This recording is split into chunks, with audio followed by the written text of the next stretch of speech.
WNYC Studios is supported by Wise. Wise, the smart way to manage the currencies you need around the world. With the Wise account, you can send, spend, and receive in up to 40 currencies with only a few simple taps. Be smart. Get Wise. Download the Wise app today. Terms and conditions apply. WNYC Studios is supported by Odoo. When you buy business software from lots of vendors, the costs add up and it gets complicated and confusing. Odoo solves this. It's a single company that sells a suite of enterprise apps that handles everything from accounting to inventory to sales. Odoo is all connected on a single platform in a simple and affordable way. You can save money without missing out on the features you need. Check out Odoo at odoo.com. That's odoo.com.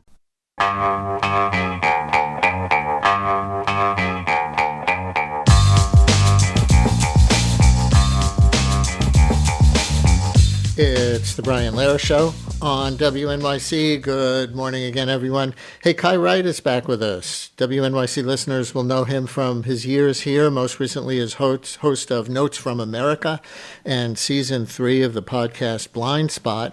He's now co-hosting a new video podcast from LaGuardia US called Stateside with Kai and Carter, dropping 3 times a week. His co-host is Carter Sherman, an award-winning journalist who covers reproductive rights, sexual violence, and LGBTQ plus issues, and who wrote the book, The Second Coming, about Gen Z's relationship with sex in post-Roe, post-Me Too America. She's also with us. Among the stories they've covered so far on Stateside, the Supreme Court's recent decision gutting so much of the Voting Rights Act. They talked to Stacey Abrams about that. We'll play a clip. And a violent ICE arrest in Los Angeles. We'll play a clip of Carter on that as well. So, Kai, welcome back. Carter Sherman, welcome back to WNYC. It is so nice to be here, Brian. And I got to tell you, that is nothing like coming back for break, listening to that bass line again. It's lovely stuff. I'll just say thank you for having us. Kai, tell us about Stateside. What do you set out to do in each episode? Because I gather this isn't a show where you just lay out the facts and step back. No, I mean, the idea here is Carter and I are, one, we start every episode in conversation with each other, trying to, as the tagline says, make sense of it all. It's just that, the news comes at you so fast, as you well know, as all of the listeners of this show well know. And it's a lot of similar work that you're doing here, of just trying to be like, wait. Can we slow down a minute? And dig in on one thing and actually understand it, leveraging the Guardian's global newsroom.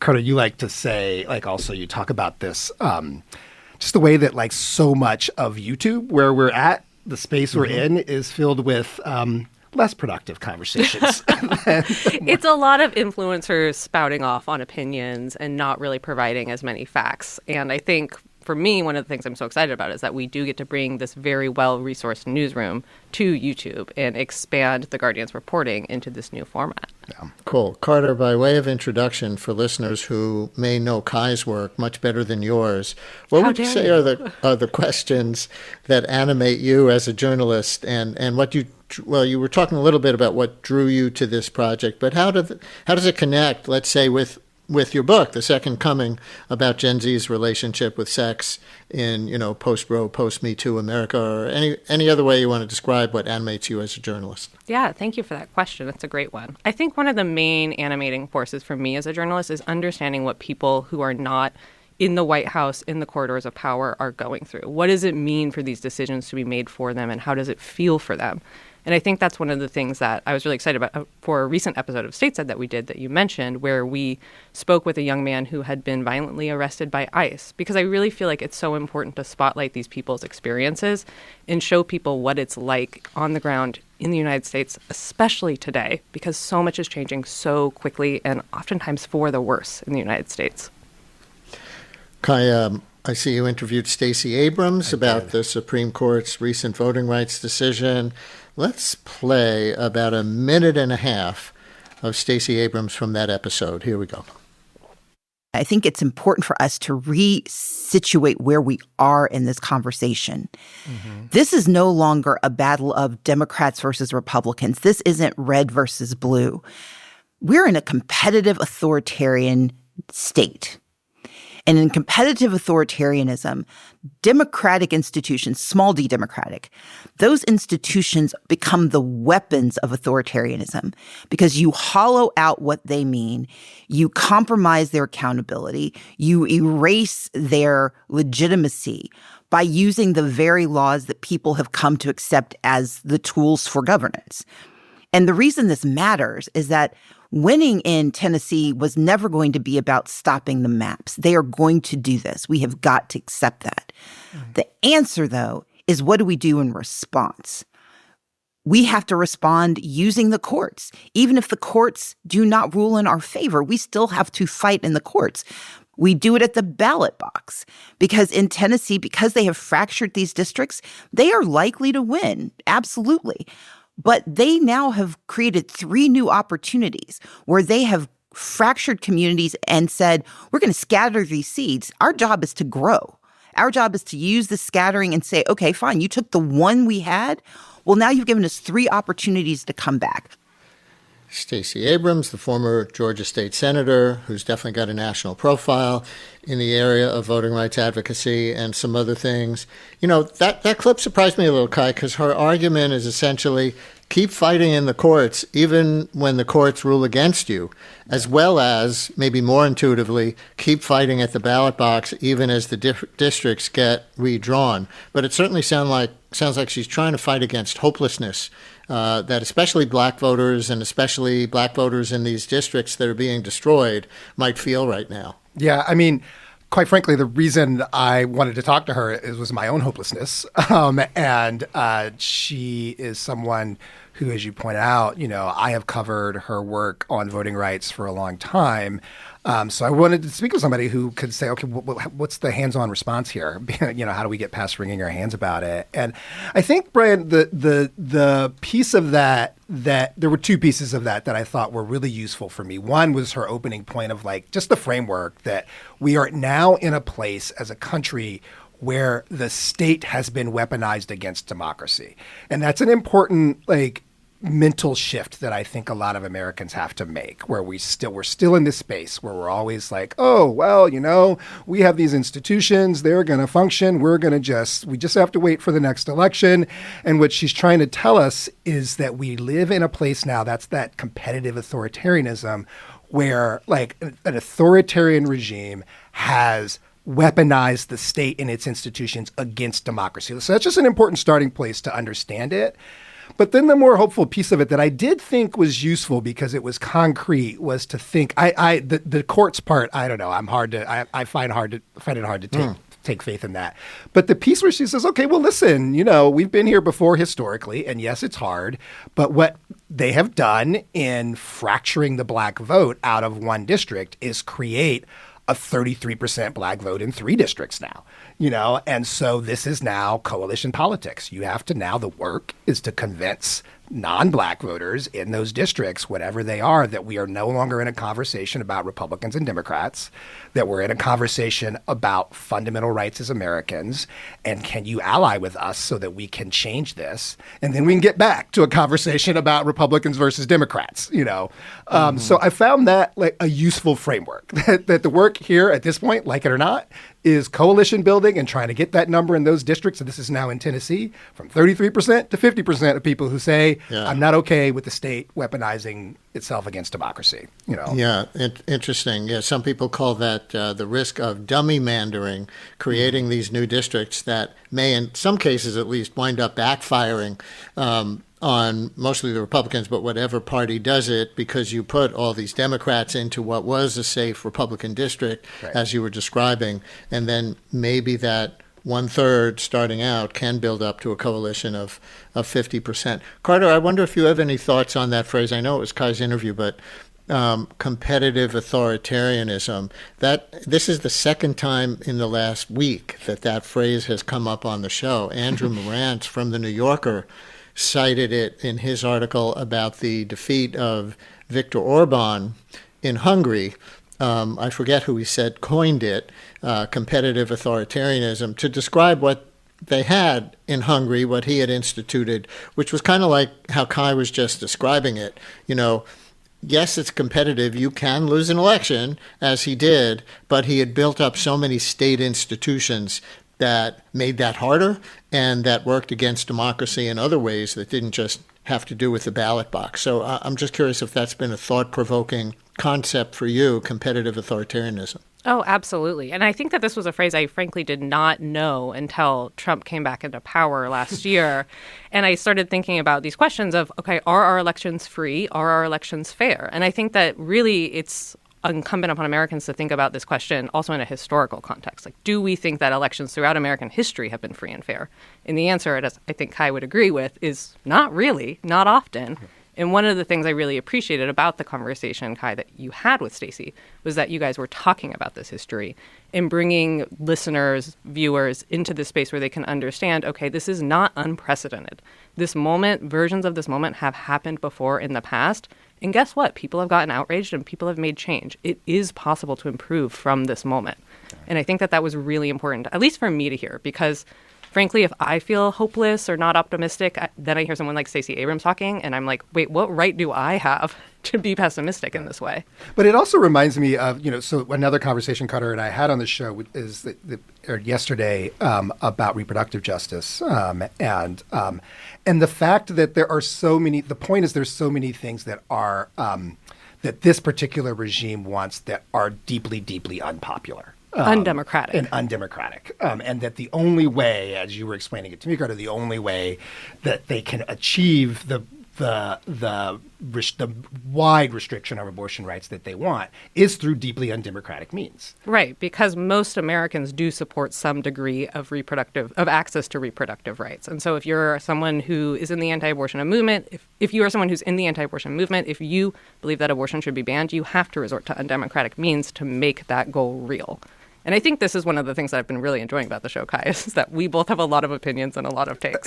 Yes. Spend a lot of time going back and forth. Yes. But competitive authoritarianism, I think it's a really important framework for understanding where the United States is right now. And listeners, if you're just joining us and recognize one of these voices who maybe you haven't heard here in a little while, yes, it's Kai Wright, who used to host Notes from America on WNYC, as well as other things that he did here, now co-hosting a new video podcast from LaGuardia US called Stateside with Kai and Carter. Our other guest is co-host Carter Sherman, an award-winning journalist who covers reproductive rights, sexual violence, and LGBTQ plus issues, and who wrote the book The Second Coming about Gen Z's relationship with sex in post-Roe, post-Me Too America. She's also with us.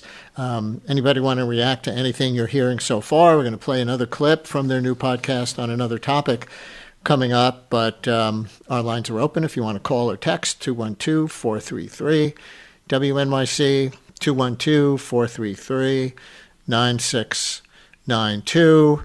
Here's a text, Carter, that says, I am a Tennessean from the mountains where we African Americans are only 2% of the population. Memphis, meaning that congressional district, Memphis had to speak for all of us.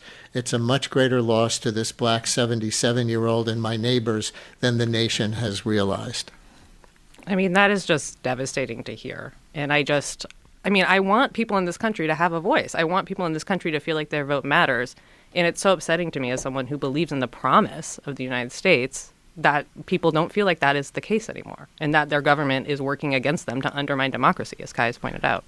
Yeah, and as I said to Stacey Abrams, actually, too, to speak to this gentleman, I am of an age, my mother and that gentleman remember a time, we're alive at a time when the act of voting was in the South, put their lives at risk. And I think it's so easy to think about that as distant history. But my mother was an adult when that was true. And our texter was an adult when that was true. So it is very recent history, and I can see why it would be difficult to sit in Tennessee and see us going back to it. You cite that history from those past generations. Here's a pushback question along those lines. Before I knew you were coming on with a Stacey Abrams clip, Abrams clip, I had recently read an article, because I read everything across the political spectrum, or a lot, in the Conservative National Review, and the headline of this piece was Stacey Abrams and the Left Redefine Jim Crow. And it started with House Speaker Mike Johnson supporting the rationale of the Supreme Court decision on the Voting Rights Act.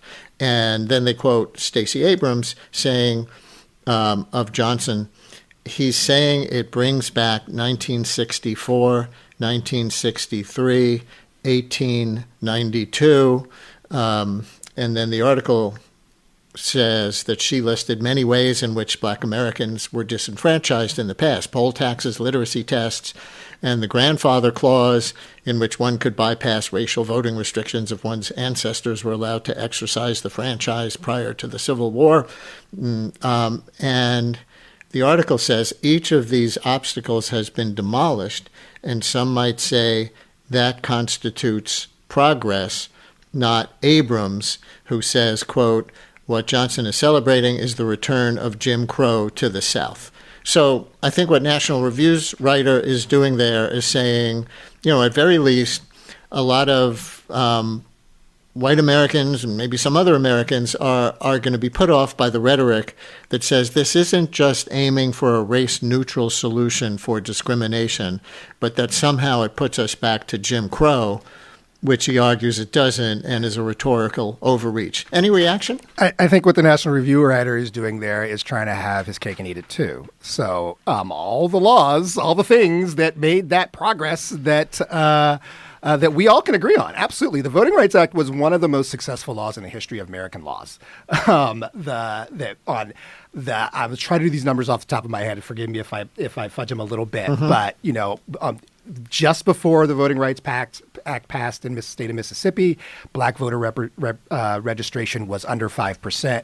Within a couple of years after it passed, black voter registration was in the 60-something percentiles. It was one of them. It expanded democracy remarkably. It was a successful law. Absolutely. We can, I hope, all agree on that. That is the tool that did it. So how can you now argue that we don't need those tools? It's like saying that, my car works really well. I don't need it. No, I'm butchering the metaphor, so I'll leave it alone. Well, Ruth Bader Ginsburg made a comment in an earlier Supreme Court decision that was around preclearance, which was another part of the Voting Rights Act. This decision by the conservative majority at the time in the Supreme Court gutted the preclearance sections of the Voting Rights Act, and she compared it to throwing out your umbrella because it's not raining. There you go. And leave it to Ruth Bader Ginsburg to say it better than me. But I feel like that's what you're talking about, is that we're throwing away the tools that made all of these advancements possible and then acting as if those tools never did anything for us. It's also this rhetorical game that folks are playing here to try to avoid just looking at the facts on the ground. And so the biggest indication of what we're talking about is that within moments of the court ruling this, all of a sudden, there were no more majority black districts in the state of Tennessee, and in several states in the South. All of a sudden, moved to remove all of the black districts. So the outcome is the outcome, and it would be different if we were like, oh, well, let's wait and see what happens. Maybe it's not such a big deal. But immediately they began redrawing the maps in a way that has an explicit racial outcome while claiming it doesn't. So I think they're trying to have their cake and eat it too. All right, let's go on to another story from your new podcast. Carter, you reported on the arrest of a Los Angeles man named Christian Cerna, a U.S. citizen, a carpenter, a father of two. This is Christian Cerna himself describing the scene when ICE came for him. 80 yards of just pure militarized guys with guns and masks, and it was like couple platoons of the military almost, it's like, I think you guys are deployed in the wrong side of town, because it's like, there's no war zone going on here. And I made that very clear to them. I told them, I was like, you guys are not warriors. You guys are not going to win a war here. There's no way shooting at you guys, And they just like laugh and smirk off, and they just disregarded all of it. But it was surreal, for sure. Like a movie scene. So, Carter, walk us through what happened, because a lot of Americans have not heard this story. It's been in the press a little bit, but tell us the basics of the Christian Cerna ICE encounter. Yeah, so a slight correction there. That's actually Christian talking about a protest he attended in summer 2025 in Los Angeles. No, I mean, it's connected to what happened, which is that he went to this protest. Christian has very strong feelings about immigration enforcement. His father was deported as a child. And this was at a time that ICE was swarming the city of Los Angeles. They arrested some 1,600 people, including U.S. citizens, including people who were going to immigration hearings. And so he attended this protest. He would admit, get a little heated, and he took a swing at a federal officer. Now, there is a question of whether or not he actually made contact. The government would say that he did. Christian says that he didn't. But regardless, a few days later, he was driving with his family. His partner was in the car. His 2 young children were in the car. And 2 cars slammed into him from either side. And this was ICE. ICE got out of the car. Their agents had their guns drawn. They ordered him to get out of the car, and they violently arrested him. And what really sets Christian's story apart, I think, and one of the reasons we ended up covering it, as well as my colleague Sam Levin, who brought this story to us, they filmed this arrest. ICE filmed the arrest in high-resolution footage. They filmed themselves getting ready for the arrest. They filmed themselves following Christian. And then they ultimately put that video of the arrest online on social media.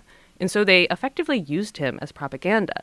And this is really part of an ongoing strategy we're seeing from ICE in the wake of the Trump administration's return to power, where the agency is effectively acting like influencers. And so for us, it was really important to cover this to show people the way that ICE is running a kind of PR campaign.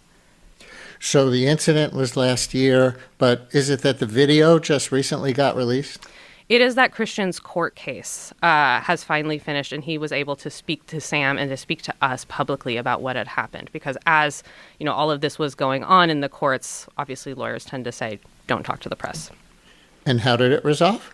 He ended up pleading guilty to the misdemeanor charge of assaulting a federal officer, which technically actually doesn't require you to have made contact with an officer. And he told me that the reason he pled guilty is because, he was looking at spending up to 8 months in jail, and he just could not do that to his family. He had to have this uncertainty be over. He had to be present for his children. But he really feels very strongly that the way that he was arrested was not right, that this is not the way that people should be treated in this country, and that ICE really put his children and his partner in danger. Nora in Sleepy Hollow keyed on the Ruth Bader Ginsburg quote you were referencing before and wants to talk about that. Nora, you're on WNYC. Hello. Hello. Thank you for taking my call. What she actually said in her dissent in the earlier ruling was not that it's like throwing away, pardon me, your umbrella because it's not raining. It's like throwing away your umbrella in a rainstorm because you're not getting wet. The reason you're not getting wet is that you have an umbrella. Thank you for the clarification. Ruth Bader Ginsburg, a better wordsmith than even I remember. Right, as that related to the pre-clearance aspect of the Voting Rights Act, which got thrown out by the court's majority while she was still on the court. That was, as you were referencing before, that states with a history of racial discrimination had to get approval from the federal government before they would engage in redistricting. So that's the umbrella, right? The umbrella was protecting them from potentially getting wet, and they took away the umbrella. So interesting. Carter, what else is coming down the pike on stateside? Well, I feel like I can't give away too much at this time, but I am excited about the episode that we just put out, as Kai was referencing earlier. It is about the recent Supreme Court decision around abortion pills. I've covered abortion rights for 10 years now, and it really, to me, was not, I think people really saw this Supreme Court decision as being the final word on abortion rights. When it comes to pills, that abortion pills will remain accessible. And in the episode, I really lay out why that is not the case, why this is a battle that we really need to be paying attention to if you are someone who cares about access not only to abortion pills, but to all abortions. Because the Trump administration, as it turns out, has a tool it could use to ban abortion nationwide. I wonder if either of you, I'm throwing you a curveball here because, this came up earlier in the show, but not something that we talked about in advance would come up here. A reaction to Barney Frank who of course just passed, and he gave a number of interviews just before he died, because he wanted to talk to the Democratic Party, his colleagues, his allies in the Democratic Party, about not trying to go too far too fast. And then when you do that, you lose elections. So it was about incrementalism, which he defended, and I played clips of him saying the exact same thing on this show back in 2015. Carter, I wonder if you've been keying on that Barney Frank story that's been circulating about his recent interviews. I can't say that I've been paying too much attention to it just because there's so much news happening these days. And so I've been a little overwhelmed this morning by looking at what's going on with Cuba, what's going on with the DNC autopsy report. And I am certainly not a Democratic Party strategist, so I don't mean to tell the Democrats how to run their business. But I do think that what I hear from people when I speak to individuals on the ground, because that is such a core part of my reporting practice, is that they would like to hear a vision. They would like to hear a strategy. They would like to hear some kind of message be defined. And so I'm curious to see if the Democrats can articulate something that people feel is grabbable, that people feel is like strong and present. Because I don't know that people feel like that's happening right now. Since you brought it up, do you have a take yet on the Democratic Party autopsy report, what went wrong in the 2024 election that just broke during the show, and I haven't had a chance to look yet? I mean, I started reading it because I was hearing on your show that it had just come out. So to be honest, I have not gotten to the end. But it does not quite feel like there is a really cohesive message coming out of that report. That said, I think the thing that people have really been snagged by is the fact that they hadn't released the report up until today, as I understand it. And so it's very interesting to me that the DNC is trying to rebuild trust, is trying to tell voters, we are the party of the future, when they're not necessarily being as transparent as they previously said they would be. Yeah, and the one thing I did see that has left me kind of confused so far is that the DNC chair, Ken Martin, released the report saying he released it because there was so much pressure from so many Democrats to release it, but saying that he doesn't believe that what's in the report is trustworthy, that it wasn't, conducted or vetted well enough to be conclusive. So that's just even further confusion around the whole question of the autopsy report. Kai, a couple of things that you've got going on. Before we go, I see you've got another podcast, Big Lives, from the podcasting company Pushkin, with a co-host, and you profile iconic cultural figures. You want to pick one person you've covered and tell us something about them that maybe reframed how you think about their legacy? I'm the hardest working man in podcasting, Brian. I got a lot of stuff out. The idea is that we're looking at people who just have become so famous that they are caricatures of themselves at this point. And we get to go back through the BBC's archives and find sort of moments in history to tell stories about. I think my favorite episode thus far was on Richard Pryor, because it's really was wrestling with his self-destruction and the ways in which I feel like there's something sort of universal. Can something be sort of universal? But there's something bigger in the experience of Black people of his generation with that level of ambition, who make it, quote unquote, in mainstream and white spaces, but don't feel like they want to be there still. And what that does to them. And so that's what that episode's about. So that's Big Lives with you and Emmanuel Jochi. And let me just let listeners know that you're coming back into WNYC's orbit. That's right. For a live on-air special next Wednesday night here at WNYC with Theater of War, broadcasting live from the BAM event stage. For listeners who don't know Theater of War, it's a project that we've been collaborating with where famous actors do dramatic readings of a piece of writing, and then the phones open up for conversation. So tell us about the piece that you've chosen, who the actors are, and why this particular piece for this particular moment. The phones have been blowing up every time we've done this, by the way, so please listen and chime in. This one is going to be, the actors are Bill Murray, Oscar Isaac, and Lois Smith. And we are reading a piece from The New Yorker about AI and loneliness, which I know, Carter, is a topic that you have digged into, by the way, is whether or not AI bots can help in the loneliness epidemic, or will they just make it worse? So the actors perform it, and then we open up and folks talk about it, and it's just generally a great time. So that could be a future episode of Stateside, that Exactly. AI chatbots and loneliness. All right, so that's going to be from BAM, but live on WNYC next Wednesday night. Kai Wright and Carter Sherman co-host Stateside with Kai and Carter, the new video podcast from Guardian US. New episodes 3 times a week. Kai, as I said, is also co-host of Big Lives from Pushkin, and will be back on WNYC next Wednesday night for that live Theater of War special. Thanks for joining us today. Good luck with the new projects. Thanks for having us, Brian. Thank you. WNYC Studios is supported by AT&T. Summer, it's when we share more time, more memories, and more photos. And at AT&T, the iPhone 17 Pro is your summer essential. Its center stage front camera auto-adjusts the frame to fit everyone into group selfies. Right now at AT&T, ask how you can get iPhone 17 Pro on them with eligible iPhone trade-in any condition.